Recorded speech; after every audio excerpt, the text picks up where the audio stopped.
this moving along. Our next comedian is wearing a hat. He has a shirt that says 0 on it. And his pants are too low. They're sweatpants, what do you expect? Folks, give it up for Micah Jeffries.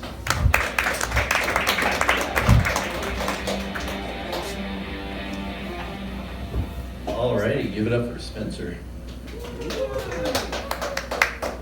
It's my professional dress, but thank you.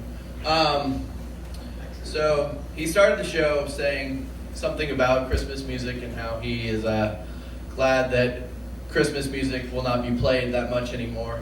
And I'm kind of in the same boat, but there is one specific song that I kind of enjoy, and it is the Jackson 5 cover of I Saw Mommy Kissing Santa Claus. Not because it's like a great song or it's a good cover or anything, but really what the situation implies. If you don't know much about the Jackson 5, their father was kind of a psycho. And so there's this line in the song, it's like, oh, what a laugh it would have been if Daddy had only seen Mommy kissing Santa Claus last night. I don't think that's a really good grasp of the situation. Like, that dude was a fucking psycho. He would have killed Santa. He would have beaten the children with a belt. I mean, that dude was a fucking psycho, and I just don't think there would be any laughs there to be had.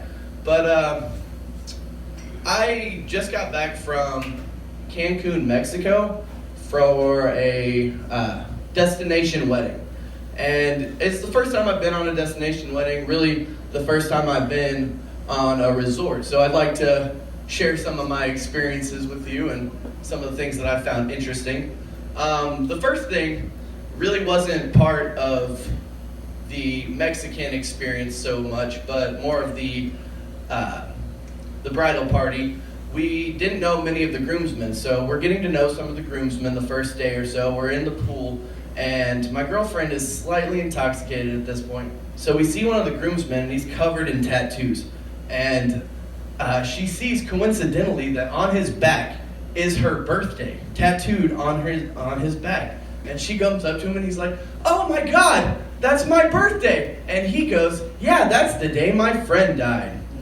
And I laughed so uncomfortably, because it was the funniest thing I've ever seen, but you can't really make it known that that was entertaining to you. Like, you don't want to be the psycho to that guy. But other than that, there were other entertaining scenes. There were a lot of children there, and every adult was wasted. Every single one. I don't know why you bring your child to this fucking resort. Like, I know that there's a kids area, but they basically just sent these children off. One day we were walking past a restaurant. There was a stroller outside the restaurant, like I've seen before, with a baby in it that I have not seen before. And this thing is just sitting in the sun. Nobody's paying attention to this child. And it's like, should somebody... No? We're good. And it just cracks me up. But other than that, the concierge helps us buy drugs on the beach. That was nice. That's service. In our room, there was a balcony, and off of the balcony was right next to it a service road, and then a mangrove right next to the service road. And there would be workers walking and driving carts on this service road all the time. But out of the mangrove were these things called coyotes. And I'd never seen these things before, but they're kind of Mexican raccoons, and they are fucking adorable. Like, I don't know why our animals are shitty. Raccoons are kind of cute, but these fucking things are adorable. And I don't get it. Like, I don't know if you've ever seen an Australian possum before, but they make our possums look like their possums on crack. It's a sad situation. I don't know why we have the shit animals in America, but these things are Mexican raccoons, and every now and then we'd get drunk and we'd go over our balcony and start handing them potato chips, and they'd come up to our windows and they'd start clawing up like so fucking adorable. And then every now and then a worker would drive by or walk by, and these things would scatter and they'd go back into the mangrove. And they were so cute, and they kind of reminded me of my grandma a little bit, because my grandma too loved handouts and was really weary of Mexican people. But I enjoyed the trip. We got to see a Mayan ruin. That was really cool. And when we get to this Mayan ruin, along with all the Mayan stuff, is a group of Christian people with pamphlets that are like, who really created all of this? And it just cracked my shit up because I get it, like, yeah, you won the situation, but just give them their moment, right? Like, it's at the temple, give them their moment. But we're at this Mayan temple, and they have only a few sites excavated of this place, and one of them is a Mayan hip ball court. I don't know if you've ever seen this, but it's a game that they used to play. They would play with their hips, try to get a ball through a ring. They explained to us that from age 5 to 15, children would be practicing this. And at age 15, they were considered adults. And they could be sacrificed after they lost. And it was just mind-blowing to me because from the moment of 15 on, you were literally playing for your life. But then they tried to show us a little exposition of like how it would have worked on a mini court. And it took them forever to score a point. And I'm like, wow, if they don't have the realization that one of them's gonna die, it kind of waters down the game. Like, honestly, I can't imagine that it would be that fucking boring back in the day. But anyway, the trip was really nice though, other than one thing. There were bugs, and I got eaten alive by these bugs. And I thought it was just a normal thing, like, yeah, it's Mexico, there are bugs. But then I realized that only the people in our room are really being eaten alive by these fucking bugs. And so we get told by people in our party, like, go to the concierge, you're getting fucking destroyed by these bugs.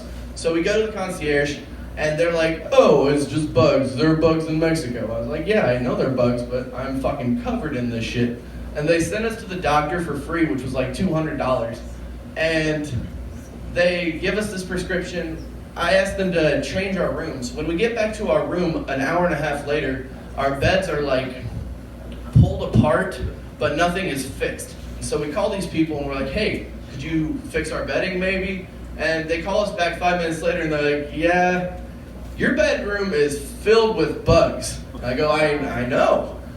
And so we're gonna move you across the campus. And so, okay, we'll get moved. An hour later, they still have not come and got us. And so my roommate is fucking furious. Goes up to the front desk. If you want something done in a front desk at a resort, start screaming about bed bugs. They will jump on that shit.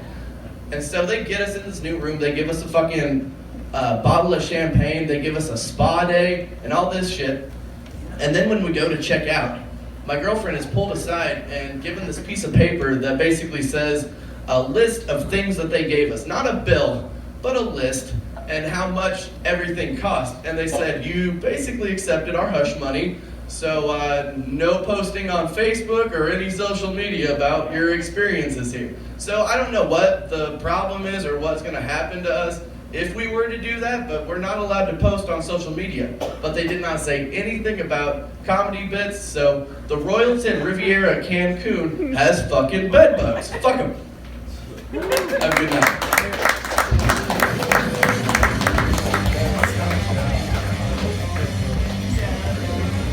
Micah Jeffries, folks.